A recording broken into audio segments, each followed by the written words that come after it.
Bristol Community College, Mathematics with Dan Avedikian, Math 131, Elements of College Mathematics, Section 5.2, Problem 8.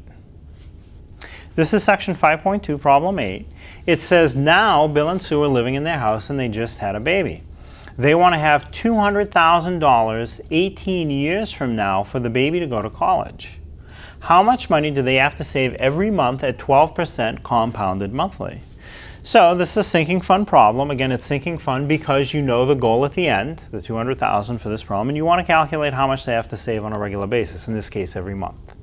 So the sinking fund formula is P equals A over some brackets, and in the brackets we have a numerator and a denominator. In the numerator, 1 plus r over m to the m times t power. There's a minus 1 after that, and an r over m in the denominator of the brackets.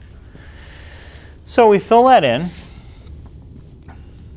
P equals, so the A is the amount that's your goal, which for this problem is $200,000.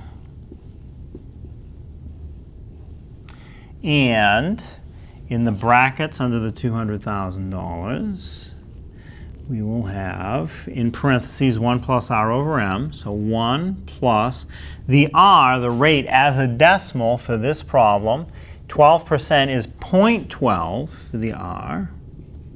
In the m, monthly compounding, compounded monthly, m is 12.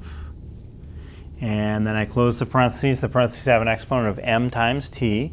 So the m again is 12 for the type of compounding, monthly compounding, the m is 12, times t. Now if you read the problem, it says in 18 years, because that's typically when most people start college, at age 18. So again, there are some exceptions earlier or later, but 18 is, you know, when you're planning some financial planning, that's a good number to use. There's a minus 1 after the parentheses. And in the denominator of my brackets, r over m, and again the r, the rate as a decimal, is 0.12 for this problem. The m, for the type of compounding, is 12 for monthly compounding. And now that I have the formula filled out, let me start doing some computation. I'm going to start in the parentheses, which you have to do. So I have P equals, I have 200,000 over some brackets. And in the brackets, I have a numerator and a denominator.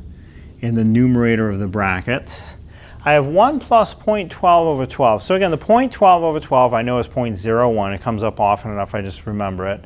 And I'm going to add 1 to it. So 1 plus 0.01. I'm going to have 1.01 in my parentheses. And the parentheses have an exponent of 12 times 18. So 12 times 18 should be 216. Again, 10 18s is 180. Then 2 more 18s is 36. So 180 and 36 is 216. That's how I get that without a calculator. Though by all means use a calculator if you like. I just like to see if I can do it. And after the parentheses I have a minus 1. In the denominator of the brackets, I have 0.12 over 12, which again is 0.01. And as I like to point out, same decimal in the numerator and denominator of the brackets. There's a 1 in front of the decimal in the numerator, not in the denominator. Now, the next part of the process that I'm doing to solve this, I have to do the 1.01 to the 216th power. That's going to be a big computation, and then we'll make some progress from there. So I'm going to have P equals 200,000 in the numerator of a fraction. In the denominator, I have brackets that also have a numerator and a denominator. In the numerator of the fraction, I'm going to have some big number I'll get when I get 1.01 to the 216th power. And after the big number, I'm going to go minus 1. In the denominator of the brackets, 0.01. So with my calculator, I'll do the 1.01 to the 216th power. So let's clear it. 1.01 exponent 216 equals, and the calculator tells me that that big exponent, 1.01 to the 216th power, gives me a result of 8.578606299. So that gives me 200,000 over some brackets that have 8.578606299 minus 1 in the numerator of the brackets and a 0.01 in the denominator of the brackets. So to finish the numerator of the brackets, let me just do the minus 1.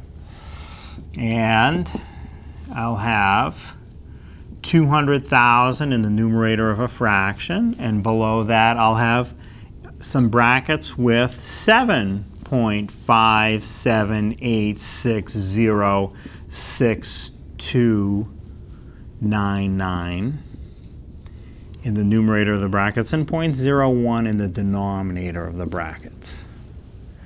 And now I can take the brackets down to one number by dividing 7.5786062299 divided by 0.01. So that'll give me 200,000 over some brackets where there's just one value in the brackets, which would be 757.86062299.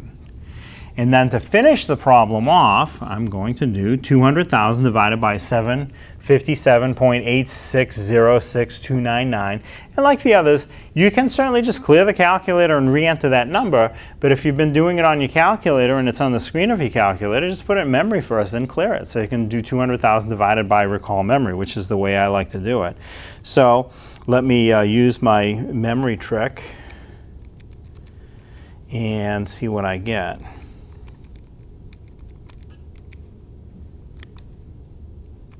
And the answer comes out to 263.900765. So now's the point where I'm going to round it off. I keep all the decimals running until the very last step.